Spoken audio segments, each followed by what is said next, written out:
I can still hear the laughter, echoing through the grand hall as I stood, there in my wedding dress, the beautiful ivory lace suddenly feeling like chains around my trembling body. My name is Amelia, and that day was supposed to be the happiest of my life. For months, I had dreamed of walking down the aisle toward Daniel, the man I believed was my forever. We had been together for 5 years. I had supported him through his struggling startup, sacrificed my own promotions to help him build our future, and poured my heart into planning every detail of this perfect day. The venue sparkled with crystal chandeliers and soft white roses, just as I had envisioned. Family and friends filled the seats, smiling as the music began. But as I reached the altar, something felt terribly wrong. Daniel's smile was tight, almost forced. And then came the whispers.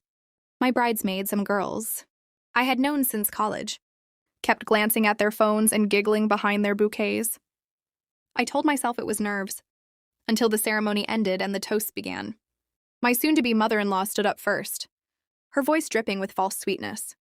To Amelia, who has been so understanding through all of Daniel's little adventures, the room chuckled awkwardly.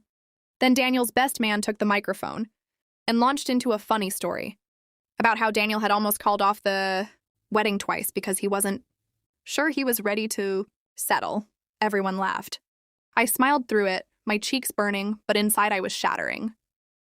What I didn't know that day was that the real humiliation was only beginning.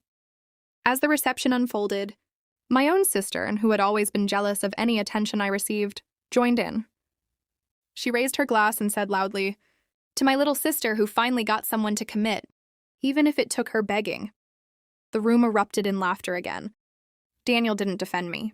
He just squeezed my hand under the table and whispered, "They're just joking, babe. Lighten up." I sat there in my dream dress, feeling completely exposed, broken, and utterly alone on the one day I thought I would feel most loved. Little did I know the betrayal ran far deeper than cruel jokes and mocking toasts. The night went from bad to devastating. During the first dance, I noticed Daniel checking his phone constantly.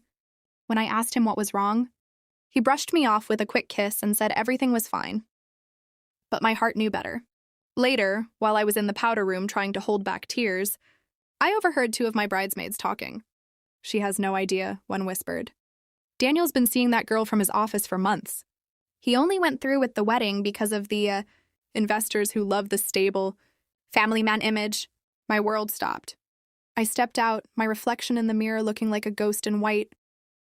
When I confronted him quietly in a corner of the hall, he didn't even deny it at first. "It's not what you think, Amelia. It was just stress relief. I married you, didn't I?" His words cut deeper than any knife. The man I had loved, supported, and trusted had been living a double life while I planned our future. The humiliation spread like wildfire. By the end of the night, it seemed like half the guests knew. My sister pulled me aside with fake concern and said, "Maybe this is for the best. You've always been a bit plain. He probably needs someone more exciting." My own family members avoided my eyes, some even congratulating Daniel on finally tying the knot. I felt destroyed. Every sacrifice I had made, every late night I stayed up helping him, every dream I had put on hold, all of it felt meaningless. We went on our honeymoon because canceling would have caused even more gossip. But it was a nightmare. Daniel spent most of it texting her. I cried myself to sleep every night wondering how I had been so blind. When we returned home, I found messages on his laptop, dozens of them. Some sent even on our wedding day. The pain was overwhelming. I felt worthless, invisible, and utterly broken. For weeks, I moved through life like a shadow. I couldn't eat. I couldn't sleep. Friends who had laughed at the toasts now acted like nothing happened. "It's normal for guys to have cold feet," they said. But this wasn't cold feet. This was betrayal at its cruelest. Until one quiet afternoon, everything changed. While Daniel was at a business meeting, I received an anonymous email with proof, photos, bank transfers, and hotel receipts. Someone had been watching. And in that moment of total heartbreak, a quiet fire began to burn inside me. The woman who had always put everyone else first finally woke up. I was done being the punchline. I didn't scream or make a scene.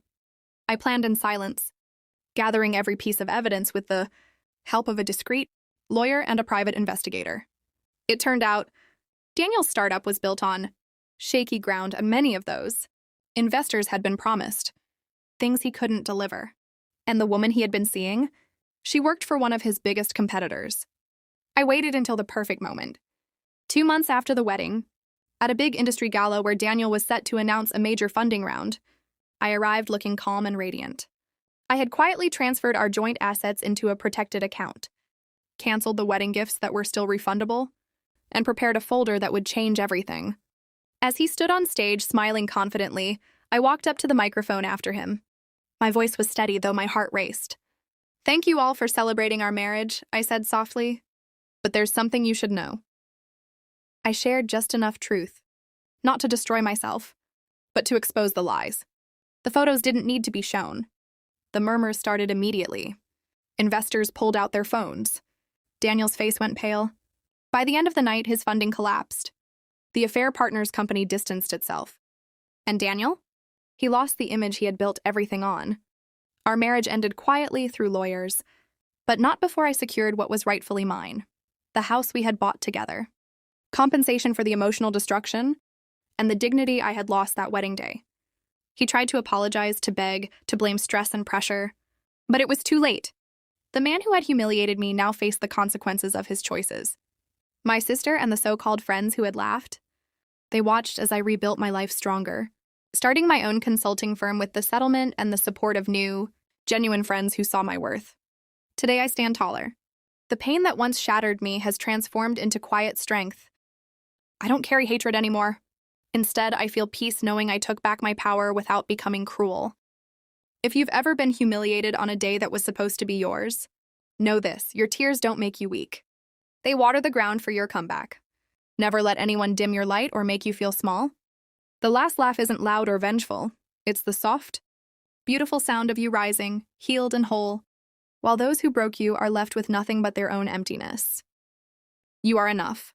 You always were. And your time to shine will come.